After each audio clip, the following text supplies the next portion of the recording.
ہرگز نیکی کو نہیں پہنچ سکو گے جب تک تم اپنی محبوب ترین چیزوں میں سے کچھ خرچ نہ کرو، اور تم جو کچھ بھی خرچ کرتے ہو بے شک اللہ تعالیٰ اسے خوب جاننے والا ہے۔ اسی طرح تیسرے پارے کے اندر اللہ تبارک و تعالیٰ نے ارشاد فرمایا مثل الذين ينفقون أموالهم في سبيل الله كمثل حبة أنبتت 7 سنابل في كل سنبلة 100 حبة۔ اور جو لوگ اللہ کی راہ میں اپنے مال خرچ کرتے ہیں ان کی مثال اس دانے جیسی ہے جس سے 7 بالیاں اگے، ہر بالی میں 100 دانے ہوں، اور اللہ جس کے لیے چاہتا ہے اس سے بھی زیادہ، اللہ یضاعف لمن یشاء، اللہ تعالیٰ جس کے لیے چاہتا ہے اس سے بھی زیادہ اضافہ فرما دیتا ہے۔ واللہ واسع علیم، اور اللہ تعالیٰ بڑی وسعت والا خوب جاننے والا ہے۔ الذین ينفقون اموالهم فی سبیل اللہ ثم لا یتبعون ما انفقوا منا ولا اذى لهم اجرهم عند ربهم۔ اور جو لوگ اللہ کی راہ میں اپنے مال خرچ کرتے ہیں اور پھر اپنے خرچ کیے ہوئے کے پیچھے احسان نہیں جتلاتے اور نہ احسان مند کے لیے اذیت کا باعث بنتے ہیں، ان کے لیے ان کے رب کے پاس ان کا اجر ہے۔ لهم اجرهم عند ربهم ولا خوف عليهم ولا هم يحزنون، اور روز قیامت ان پر نہ کوئی خوف ہوگا اور نہ وہ غمگین ہوں گے۔ قول معروف ومغفرة خیر من صدقة يتبعها أذى، شاید سے نرمی کے ساتھ گفتگو کرنا اور اس سے درگزر کرنا اس صدقے سے کہیں بہتر ہے جس کے بعد اس کی دلداری کی جائے۔ واللہ غنی حلیم، اور اللہ تعالیٰ بڑا بے نیاز بڑا حلم والا ہے۔ یا ایھا الذین آمنوا لا تبطلوا صدقاتکم بالمن والأذى، اے ایمان والو اپنے صدقات احسان جتلا کر اور دکھ دے کر ضائع نہ کرو۔ کالذی ينفق مالہ رئاء الناس ولا یؤمن باللہ والیوم الآخر، اپنے صدقات احسان جتلا کر اور دکھ دے کر ضائع نہ کرو اس شخص کی طرح جو مال لوگوں کے دکھانے کے لیے خرچ کرتا ہے۔ ولا یؤمن باللہ والیوم الآخر، اور نہ اللہ تعالیٰ پر ایمان رکھتا ہے اور نہ یوم آخر پر ایمان رکھتا ہے۔ فمثلہ کمثل صفوان علیہ تراب فأصابہ وابل فترکہ صلدا، اس کی مثال ایک ایسے چکنے پتھر جیسی ہے جس پر تھوڑی سی مٹی پڑی ہو، پھر اس پر زوردار بارش ہو تو وہ اسے سخت اور صاف کر کے ہی چھوڑ دے۔ لا یقدرون علی شیء مما کسبوا، سو اپنی کمائی میں سے ان کے ہاتھ کچھ بھی نہیں آئے گا۔ واللہ لا یہدی القوم الکافرین، اور اللہ تعالیٰ کافروں کو ہدایت عطا نہیں فرماتا۔ ومثل الذین ينفقون اموالهم ابتغاء مرضات اللہ وتثبیتا من انفسهم كمثل جنة بربوة أصابها وابل فآتت أكلها ضعفين، اور وہ لوگ جو اپنے مال اللہ کی رضا حاصل کرنے کے لیے اپنے آپ کو ایمان پر مضبوط کرنے کے لیے خرچ کرتے ہیں،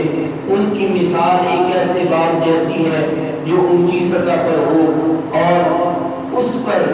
زوردار بارش ہو تو وہ 2 گنا پھل لے کر آئے۔ فَإِن لَّمْ يُصِبْهَا وَابِلٌ فَطَلٌّ،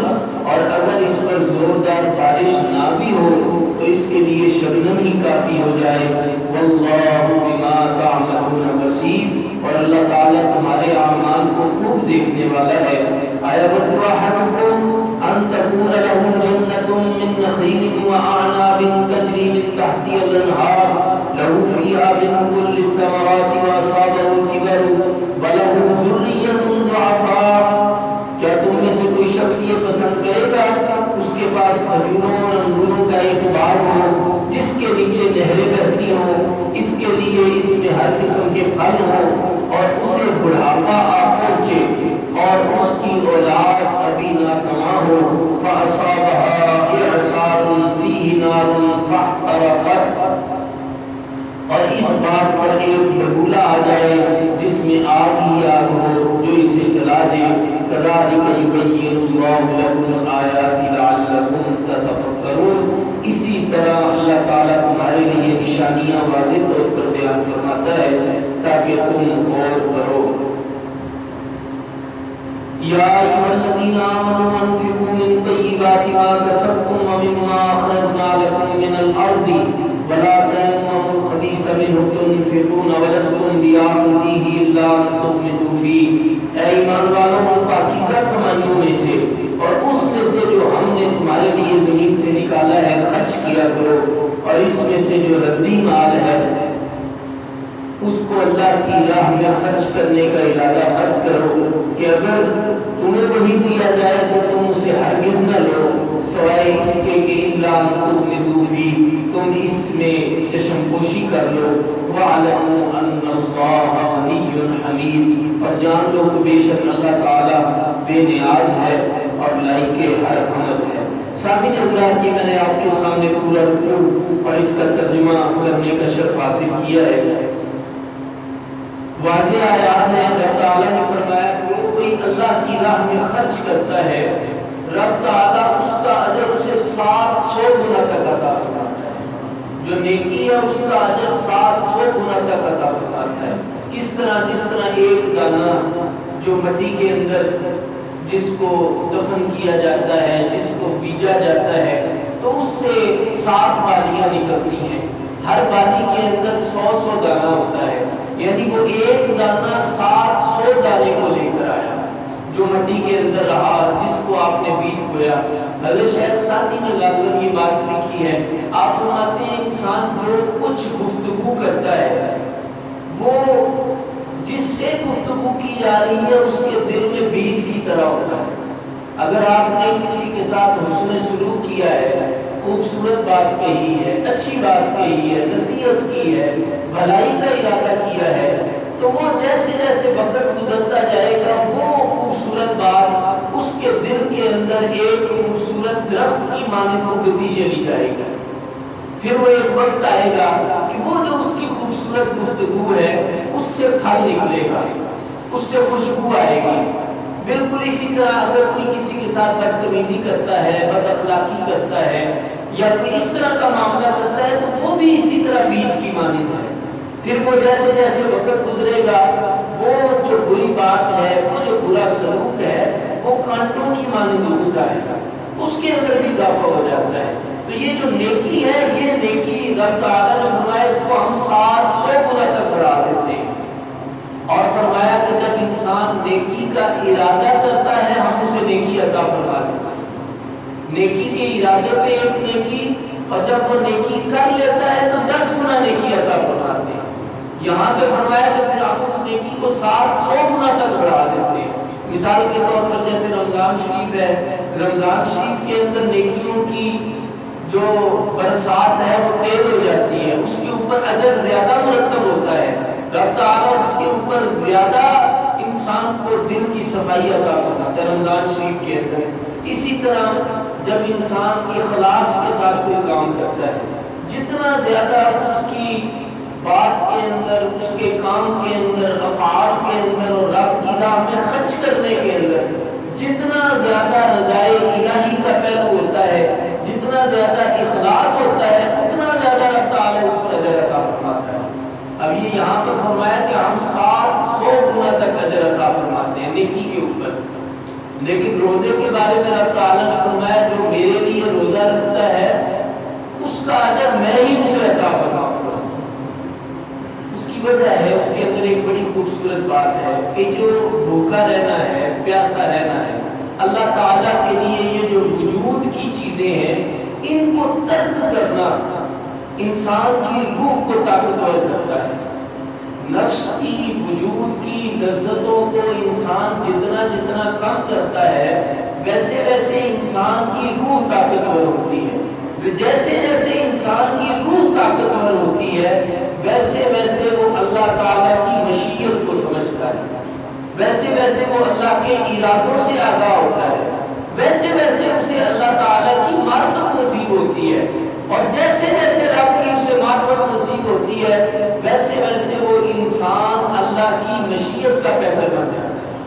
انسان اللہ کے ارادے کا مظہر بن جاتا ہے۔ اب یہ بڑی معروف حدیث پاک ہے بخاری شریف کی، نبی کریم رؤوف الرحیم صلی اللہ علیہ وسلم نے ارشاد فرمایا فرائض کو ادا کرنے کے بعد جب بندہ نوافل پڑھتا ہے وہ نوافل پڑھتے پڑھتے پڑھتے میرے اتنا قریب ہو جاتا ہے کہ میں اس کے ہاتھ بن جاتا ہوں جس سے وہ کام کرتا ہے، میں اس کی زبان بن جاتا ہوں جس سے وہ بولتا ہے، میں اس کے پاؤں بن جاتا ہوں جس سے وہ چلتا ہے۔ تو یہ رب تعالیٰ اپنی محبت کا بھی اظہار فرما رہا ہے اس بندے سے جو رب تعالیٰ کے قریب ہونا چاہتا ہے، اور پھر یہ بھی بیان کر رہا ہے کہ ہماری ذات بڑی بے نیاز ہے، ہم کسی کو کچھ عطا کر دیں تو ہمارے خزانوں میں کوئی کمی نہیں ہے، اور اگر ہم کسی سے چھیننا چاہیں تو ہمیں کوئی روک بھی نہیں سکتا۔ تو یہ رب تعالیٰ کی قدرتیں ہیں۔ تو یہ روزے کے بارے میں فرمایا کہ اس کا اجر میں خود عطا فرماتا ہوں، اس کا اجر رب تعالیٰ کا دیدار ہے۔ کیوں؟ اس لیے کہ عام باتوں کے اندر ہوتا کیا ہے کہ اس میں دکھلاوا ہو سکتا ہے، اس میں ریاکاری ہو سکتی ہے، اس میں عمل زیادہ ہوتا ہے۔ یہ جو عبادت ہے اس میں عمل تھوڑا ہوتا ہے، حسن نیت زیادہ ہوتا ہے۔ کس طرح؟ اس طرح کہ اگر کوئی انسان چھپ کے کھانا چاہے تو اسے کون دیکھ رہا ہے؟ کھا لے چھپ کے۔ جو روزہ رکھنے والا آدمی ہے اس کا تعلق رب تعالیٰ کے ساتھ ہے۔ گویا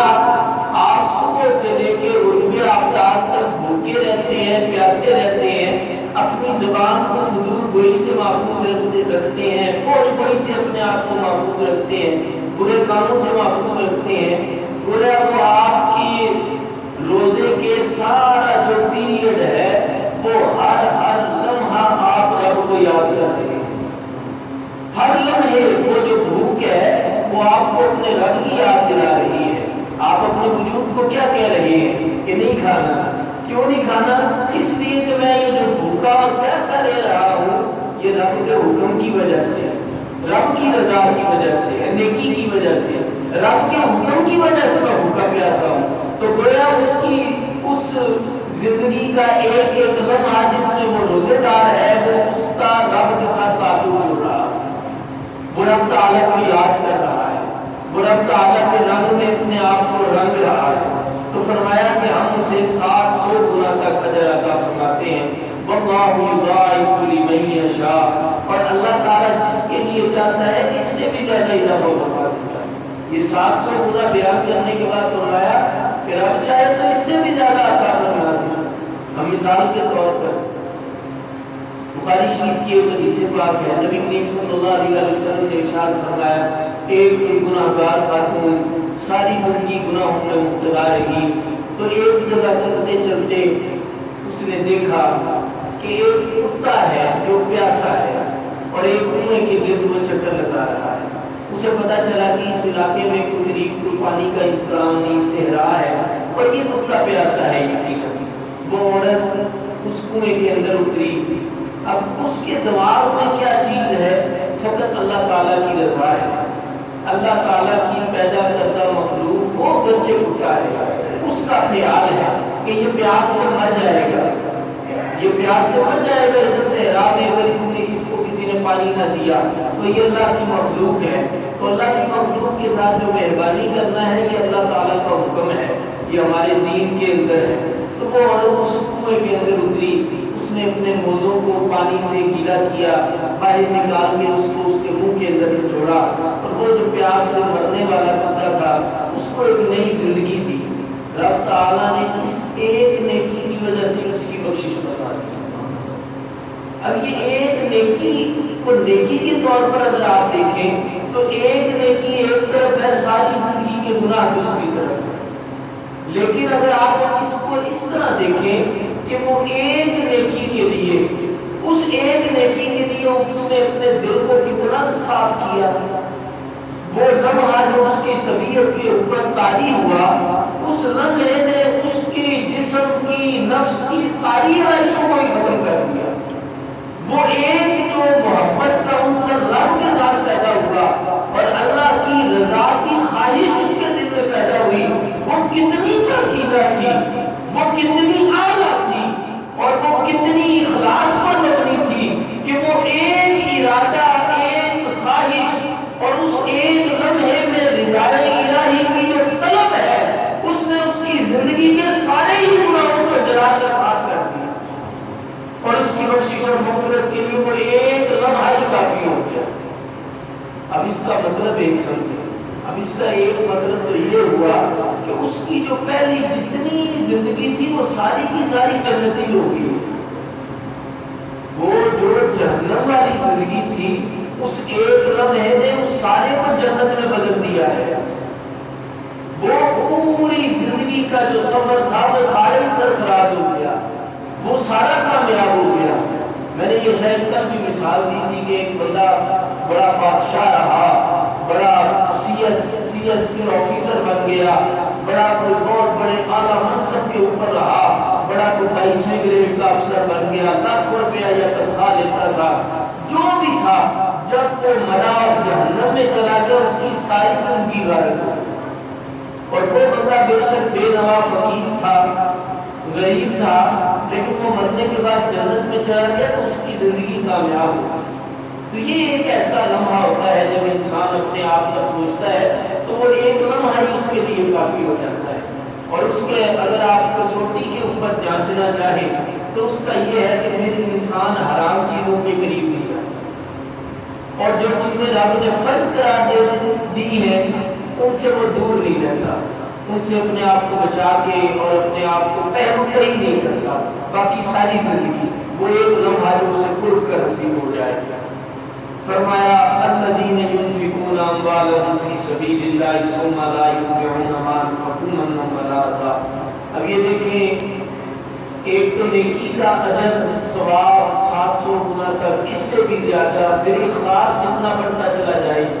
اس کے بعد جو چیزیں بیان ہو رہی ہیں یہ بڑی خاص ہے۔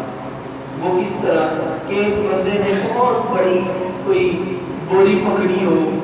اور اس کے اندر وہ غلہ ڈال رہا ہو، اناج ڈال رہا ہو، اور اس بوری کے نیچے سوراخ ہو چھوٹا سا، وہ بوری اس نے کندھے پر اٹھائی ہے نیکیوں کی، اور اس میں مزید نیکیاں بھرتا چلا جا رہا ہے، لیکن اس بوری میں سوراخ ہے، اس بوری میں سوراخ ہے۔ وہ جتنا مرضی اس کے اندر وہ ڈالتا چلا جائے، وہ سوراخ کے ذریعے وہ سارا اس کا گندم، اس کا سامان وہ گرتا چلا جا رہا ہے، ضائع ہوتا چلا جا رہا ہے۔ آپ اس طرح سمجھیں ایک جس طرح شاپنگ بیگ ہوتے ہیں پلاسٹک کے، وہ کوئی بندہ لے اور اس کو کسی نلکے کے نیچے رکھ دے اور اس کے اندر ایک سوراخ ہو، آپ پانی بھرتے چلے جائیں وہ نیچے سے نکلتا چلا جائے، جتنا مرضی پانی ڈالتے جائیں۔ کچھ ہماری برائیاں ایسی ہیں جو ہماری نیکیوں کے لیے سوراخ ثابت ہوتی ہیں، وہ رب تعالیٰ نے بیان فرمایا کہ میری راہ میں جو خرچ کرتا ہے، میری خاطر کسی غریب کو دیتا ہے، کسی بیوہ کا سہارا بن جاتا ہے، کسی یتیم کے سر کے اوپر دست شفقت رکھتا ہے، رب تعالیٰ فرماتا ہے اسے ہم 700 گنا سے بھی زیادہ اجر عطا فرماتے ہیں۔ لیکن وہ بندہ جو اپنا مال بھی خرچ کرے، اپنی محنت کی کمائی بھی خرچ کرے، غریب کو دے بھی، کوئی مدرسہ بھی بنائے، کوئی مسجد بھی بنائے، یہ سارا کچھ کر رہا ہے، ثم لا یتبعون ما انفقوا منا ولا اذى، اس کے لیے شرط یہ ہے اب جس کو دے دیا ہے اس کے لیے پریشانی کا باعث نہ اس کو جگہ جگہ سخت لہجے کے اندر اس کو ذلیل کرنے کی کوشش نہ کرے، ہر بندے کو بتاتا نہ پھرے کہ اس کو ضرورت جب پڑی تھی تو میں اس کے کام آیا تھا۔ ہر 4 بندے جہاں پر اکٹھے ہوں وہاں پر اپنے رشتہ داروں میں بتاتا رہے کہ فلاں رشتہ دار جو ہے اس کو جب مصیبت آئی تھی تو میں نے اس کی مدد کی تھی۔ یہ کیا ہے؟ فرمایا ثم لا یتبعون ما انفقوا منا ولا اذى، تمہارے لیے ضروری ہے کہ تم جب خرچ کرو تو اس کے بعد احسان نہیں جتلانا، تم اس کے لیے پریشانی کا باعث نہ بنو۔ پھر کیا ہوگا؟ لہم اجرہم عند ربہم، ایسے لوگ جو خرچ کرنے کے بعد اس کے لیے پریشانی کا باعث نہیں بنتے، رب تعالیٰ کے ہاں ان کا اجر ہے، ان کا اجر ان کے رب کے پاس ہے۔ ولا خوف علیہم ولا هم یحزنون، اور نہ ان پر کوئی خوف ہوگا نہ وہ غمگین ہوگا۔ اب اس کے اندر 2 چیزیں، جب انسان کی طبیعت میں سخاوت کا پہلو اس حد تک ہوتا ہے کہ اس نے رب کی رضا کے لیے مال خرچ کیا ہے، وہ مال اس کے لیے پریشانی نہیں بنے گا، کبھی بھی پریشانی نہیں بنے گا، اس نے رب تعالیٰ کے لیے خرچ کر دیا، کرو، اس کے شر سے بچو۔ یہ ہمارے حکمران اس کی بڑی خوبصورت مثال ہے کہ آپ دیکھتے ہیں کہ یہ جو ان پر احسان کرتا ہے یہ اسی کے لیے سب سے پہلے شر کا باعث بنتے ہیں۔ ہمارے معاشرے کے اندر بھی ایسے ہی ہے، جس بندے کو ہم آگے لاتے ہیں، جس بندے کو اپریشیٹ کرتے ہیں، جس بندے کو ہم ذمہ داریاں دیتے ہیں، ہم بلا کے کہتے ہیں کہ جناب آپ کے لیے یہ نیکی کا راستہ ہے، آپ تشریف لائیں، لیکن جب وہ ذمہ داری پر بیٹھتا ہے تو وہی شر کا باعث بن جاتا ہے۔ اس کو کہتے ہیں مسجد کی ذمہ داری ہے، کچھ کام کرنے ہیں، معاملات دیکھنے ہوتے ہیں، تو آپ تشریف لائیں، آپ نیک آدمی ہیں، 5 وقت کے نمازی ہیں، وہ 4 دن نمازیں پڑھنے کے بعد وہ مسجد کے لیے یہ عذاب کا باعث بن جاتا ہے، وہ مسجد کے کاموں میں رکاوٹ بن جاتا ہے، اور سب سے بڑی رکاوٹ اس کی اپنی ذات ہو جاتی ہے، اور وہ مسجد کے کاموں میں خود،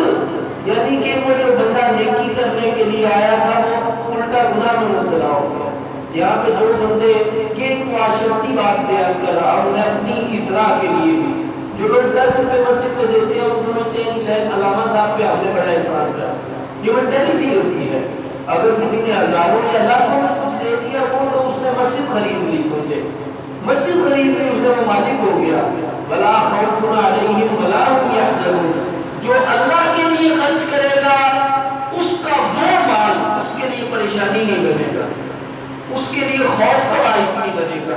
اس کے لیے پریشانی اور غم کا باعث نہیں بنے گا، اور جو چیز اس نے لوگوں کو احسان مند کرنے کے لیے یا ان کو پریشان کرنے کے لیے یا اپنی عزت میں اپنے دبدبے میں اضافہ کرنے کے لیے کی ہے وہ اس کے لیے خوف کا باعث بھی بنے گی، غم کا باعث بنے گی۔ اب آپ سمجھیں کیوں؟ اس لیے کہ یہ تو رب تعالیٰ کا نظام ہے نا کہ کوئی بندہ آپ کا احسان مند ہوتا ہے کہ نہیں ہوتا، لیکن جس بندے نے احسان مند کرنے کے لیے احسان کیا ہوتا ہے اس کو جب احسان فراموشی ملتی ہے تو وہ اندر سے ٹوٹ جاتا ہے، وہ پریشان ہو جاتا ہے، وہ اس کا بدلہ چاہ رہا ہوتا ہے کہ مجھے اچھا بدلہ ملے۔ میں نے اگر 10 روپے خرچ کیے ہیں تو جواب میرے پہ 100 خرچ کیے جائے، میں نے اگر 50 کا اس کو فائدہ دیا ہے تو اب میرا وقت آیا ہے تو اسے 100 کرنے چاہیے، میں 100 تو کوئی بھی نہیں کرتا۔ یہاں پہ تو انبیاء کرام کا لوگوں نے شکریہ ادا نہیں کیا، انبیاء کرام کا۔ والا حضرت نے کہا آج لے ان کی پناہ، آج مدد مانگی ان سے، کل نہ مانیں گے، قیامت میں اگر مان گیا۔ اور وہ ایک شعر کے اندر کہتے ہیں اور ان پہ میرے آقا کی عنایت نہ صحیح، منکر کلمہ پڑھانے کا بھی احسان گیا۔ حضور سے کلمہ پڑھ کے اور حضور سرور کائنات کے ساتھ منافقت کی لوگوں نے، نفاق میں مبتلا ہو گئے۔ عبداللہ بن ابی کو کیا مسئلہ تھا؟ اس کے لیے بادشاہت کا تاج تیار ہو رہا تھا مدینہ شریف کے اندر حضور کی آمد سے پہلے۔ یہ اور حضرت کے جو دونوں قبیلے آپس میں لڑتے ہوتے تھے، انہوں نے آپس میں صلح کی اور متفقہ طور پر عبداللہ بن ابی کو بنا دیا بادشاہ، یعنی اس کے لیے ابھی فیصلہ ہو رہا تھا، بات چیت چل رہی تھی۔ اسی اسلام میں حضور سرور کائنات مفخر موجودات نبی کریم صلی اللہ علیہ وسلم کی آمد ہو گئی مدینہ شریف، اور جب حضور کی آمد ہو گئی تو پھر تو سارے ہی چراغ سائڈ پر ہو گئے، وہاں پہ تو سورج جل رہا ہے، اور حضور سرور کائنات جب تشریف لائے تو سارے لوگ آپ کے ارد گرد جمع ہو گئے، اور آپ بھی پھر ظاہر ہے حکمران بنے مدینہ شریف کے، آپ نے پھر یہود کے ساتھ معاہدات بھی کیے اور سارا سلسلہ کیا۔ تو یہ عبداللہ بن ابی اس حسد کے اندر اور اپنی بادشاہ بننے کی جو خواہش کے اوپر جو پانی پڑ گیا تھا اس کی وجہ سے حضور کا دشمن ہو گیا، اور کوئی موقع مسلمانوں کو زج کرنے کا، اذیت دینے کا ہاتھ سے جانے نہیں دیتا۔ یہاں تک کہ مسلمانوں کے اوپر جو مدینہ کے لوگوں نے، انصار نے، مہاجرین کے لیے جس محبت کا اظہار کیا وہ اس حوالے سے بھی اثر کا شکار ہو گیا کہ یہ انصار جو صحابہ ہیں مدینہ میں رہنے والے، یہ مہاجروں کو اتنا کیوں اپنے گھروں کے اندر انہوں نے ٹھہرا لیا، اپنا مال دے رہے ہیں، کھانا دے رہے ہیں، تجارت دے رہے ہیں، پناہ دے رہے ہیں، یہ سارا کچھ اس کے اوپر وہ حسن میں مبتلا ہوا۔ فرمایا اب اگلی بات سنیں، بڑی غور طلب ہے، فرمایا قول معروف و مغفرہ خیر من صدقۃ یتبعها اذى، اگر کوئی تمہارے سے مانگنے آ گیا ہے نا تو اس کو اچھے طریقے کے ساتھ، خوبصورت طریقے کے ساتھ اس کو اچھی بات کہنا کہ بھائی جان ابھی آپ کی ہم خدمت نہیں کر سکتے یا آپ کی خدمت میں پیش نہیں کر سکتے، اللہ تعالیٰ آپ کا بھلا کرے، اللہ تعالیٰ آپ کو آسانی عطا کرے، تو آپ کا اس کے ساتھ نرمی سے بات کرنا، اخلاق سے بات کرنا اور اس کے ساتھ درگزر کرنا، بھلائی والا جملہ کہنا، یہ اس صدقے سے بہتر ہے۔ فرمایا خیر من صدقۃ یتبعها اذی، جس صدقہ کرنے کے بعد آپ نے اس کی دل آزاری کرنی ہے نا،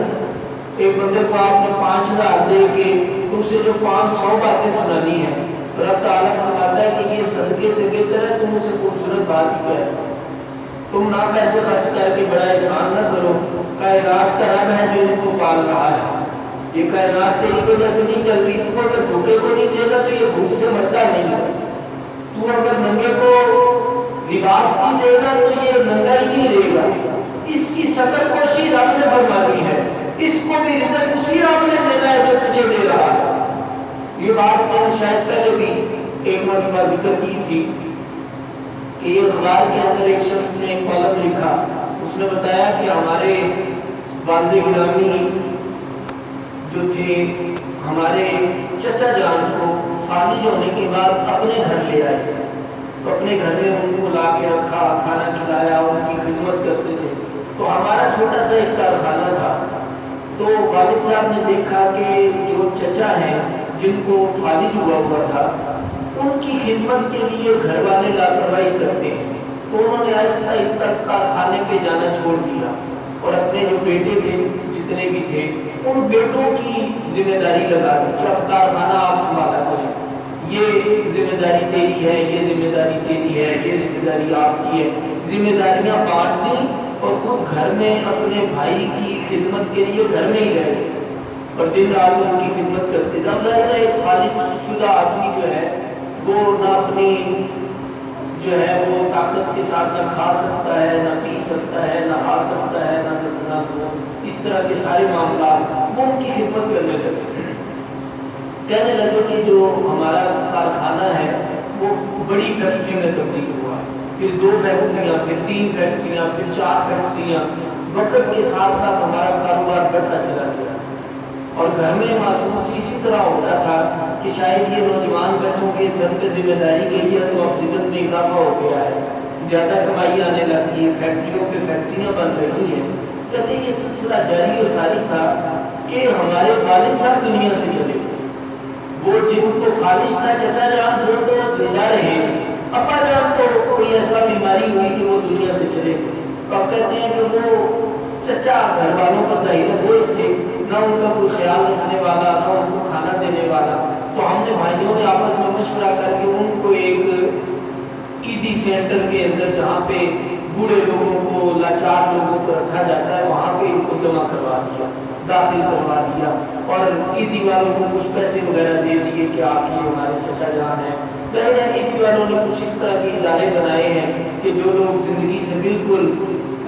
دن پورے کر رہے ہوتے ہیں ان کے لیے ادارے مختلف بنے ہیں۔ کہتے جب ہم نے ادھر ان کو داخل کروا دیا تو کچھ عرصے بعد غیر محسوس طور پر ہمارا کاروبار سمٹنا شروع ہوا، وہ اتنا سمٹا کہ ہمارا گھر تک بکنے پہ آ گیا، تو بعد میں کئی سالوں کے بعد آ کے ہمیں پتہ چلا کہ ہمارے رزق کا جو ضامن آدمی تھا وہی فالج شدہ آدمی تھا، وہ رزق اس کے حصے کا تھا، اس کے نام کا تھا جو اب ہمیں عطا کرنا رہا، جب تک ہمارے رزق میں اس کا حصہ رہا اس وقت تک رب تعالی ہم پر نعمتوں کی بارشیں فرماتا رہا، اور جب رزق والا وہاں سے چلا گیا تو وہ ساری برکتیں، رحمتیں، عطائیں اپنے ساتھ ہی منتقل کروا دیا۔ تو یہ وہ بات ہے کہ اس اجر رب نے عطا فرمانا،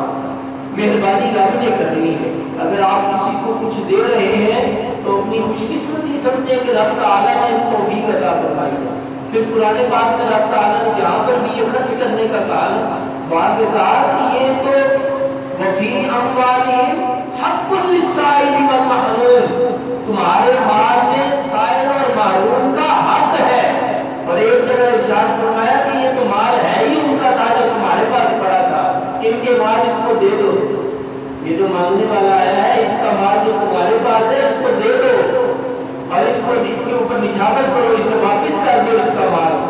ہمارے پاس موجود ہے، تو یہ اللہ تعالیٰ کا بڑا کرم ہوتا ہے کہ انسان کو بندہ دینے والا رکھے۔ یہ تھوڑی کرم نوازی ہے کہ رب نے تجھے دینے والا بنا دیا ہے اور تو ابھی بھی کنجوسیاں کرتا ہے۔ تو فرمایا قول معروف ومغفرۃ خیر من صدقۃ یتبعها اذی، نرمی کے ساتھ گفتگو کرنا اور درگزر کرنا یہ اس نیکی سے کہیں بہتر ہے جس کے بعد دل آزاری ہو۔ واللہ غنی حلیم، اللہ تعالیٰ بڑا بے نیاز ہے، غنی ہے۔ رب تعالیٰ کو تمہارے اموال کی ضرورت نہیں ہے، اللہ تعالیٰ نے یہ صرف آزمائش کے لیے تمہیں مال دیا ہے کہ تم کتنا خرچ کرتے ہو اور کیا ادا کرتے ہو۔ یا پھر رب تعالیٰ نے اس کی مزید تائید فرمائی، یا ایھا الذین آمنوا لا تبطلوا صدقاتکم بالمن والأذی، احسان جتلا کر اذیت دے کر اپنی نیکیوں کو ضائع مت کرو، اس شخص کی طرح کہ جس طرح کوئی پتھر کے اوپر مٹی پڑی ہو، تھوڑی سی چکنے پتھر کے اوپر مٹی پڑی ہو، اب اس کے اوپر جب بارش آتی ہے تو بارش کے بعد اس کے اوپر پھول نہیں اگتے، اس کے اوپر پھول نہیں اگتے، محسوس ہی کی طرح ہوتا ہے کہ اس پتھر کے اوپر جو مٹی لگی ہے شاید اس کو ہم پانی لگائیں گے تو اس کے اندر سے بھی کوئی جو ہے وہ پودا اگنے لگے گا، لیکن وہ پتھر تھا، بارش ہوئی تھوڑی وہ جو مٹی نظر آ رہی تھی وہ بھی اگ گئی،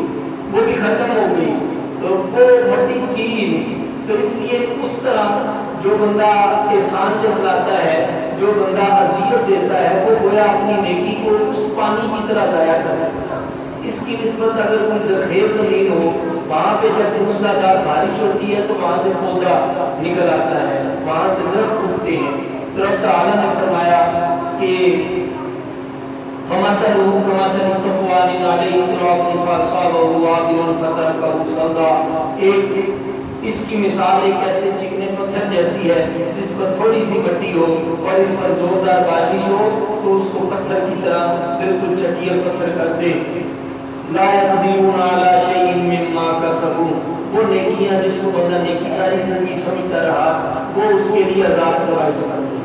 رب تعالیٰ فرماتا ہے لا يقدرون على شيء مما كسبوا، اپنی کمائی میں سے ایسے ریاکاروں کے ہاتھ میں کوئی چیز نہیں آتی، کوئی چیز نہیں آتی۔ واللہ لا يهدي القوم الكافرین، اللہ تعالیٰ کافر لوگوں کو ہدایت عطا نہیں فرماتا۔ سامعین حضرات، اب اخلاص کے ساتھ جو مال خرچ کرنا ہے اس کی آگے مثال بیان فرمایا کہ بڑی ہی زرخیز زمین ہو، خوبصورت باغ